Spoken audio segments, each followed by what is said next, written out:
So everything is removed. They won't be keeping anything. I will need to have a full breast reconstruction at some stage. You can't have breast reconstruction if there's any chance that you may need to have radiation therapy, because you can't do that through a reconstructed boob.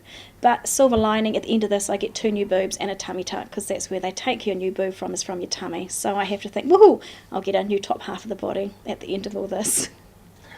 I think the process of reconstruction, I haven't really looked into it much, but I think it's about stretching the skin, getting it ready to have an implant put in, of how they do it. I haven't really, a bit head buried in the sand there, kind of like, don't need to deal with that right now, that's quite a few months away. I have been told that having your breast reconstructed is more painful than having your breast off. But again, we'll cross that bridge. I did throw them a bit of a curveball when we met with the anaesthetist, because I'm allergic to morphine, codeine and pethidine and derivatives. So in the line of painkillers, I've had to really think outside the square about what they're going to do for me. So that could be an interesting one for them, but that's for them to sort out. So one of the benefits of having breast cancer and having your breasts removed is that you get to go out and buy all new lingerie. Because you will be missing that bit, you need to get the special bra that you can put your new prothesis in. Here it is, the wee pocket on the side of your new bra that you can pop your prothesis in. These bras, top of the range, you'll be starting at a minimum of $125 upwards, of which you do get a special grant to cover you for 4 years.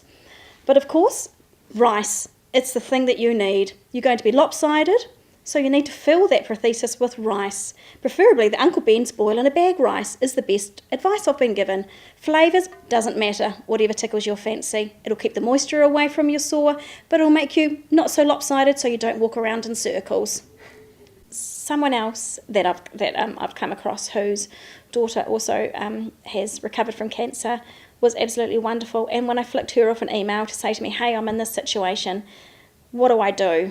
What suggestions can you got? Can you head me in the right direction? Because I really had faith in this woman, and it was someone I felt comfortable with. And she flicked me back the most wonderful email of support, of positive thinking, but also all those practical things. What kind of fish oils I needed to be doing, to be spending the extra $15 on fish oils and getting the quality ones without this, without that.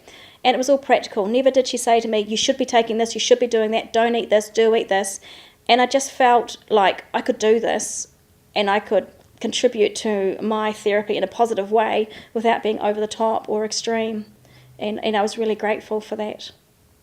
I know a lot of the medical staff in the hospital because of the whole Madeline's condition, and all the different departments and things that we use, and I have one of the wonderful nurses in recovery who I was really hoping would be working the day that I go through recovery, and ironically I bumped into her last Friday at the hospital, and it was just wonderful to bump into her and say, oh, Annie, are you working on Monday? Because I'm coming, she says, why? And I said, well, I'm coming through recovery. She said, whatever for? And I said, crikey, I said, I've got breast cancer and I've got to have the breast off. And she said, it's you. And I said, what do you mean? She said, but we've heard all about this. And it was quite ironic that my story is preceding me, that the story seems to be out there. And but it was just wonderful to bump into her and know that she was going to be around when I wake up, that I'm going to be surrounded by people that I absolutely feel really safe and secure with. One of the things after I was first diagnosed was every time I got an ache or a pain or something hurt somewhere, I really did kind of like flip out and think, oh heck, I've got bone cancer, I've got cancer in my organs, I've got brain cancer, and I used to get terrible headaches. I'm not a headache person, I never used to get headaches until I was diagnosed, and they're just utter stress headaches, touch wood. And so after a while of this, I just got myself so wound up and so worried about it, I actually went and had a full body massage. And it really was the best thing I ever did. And it was about 48 hours later that I really felt the full benefits of it. I just felt amazing. I felt free. It just had released all that tension. And it was the best thing I ever did. And it was also one of the things that I had to remind myself that, just sometimes throughout this journey I do need to be a bit selfish and think about me as much as it's about the whole family unit and everyone else. Sometimes there's going to be some times when I do need to do it for myself.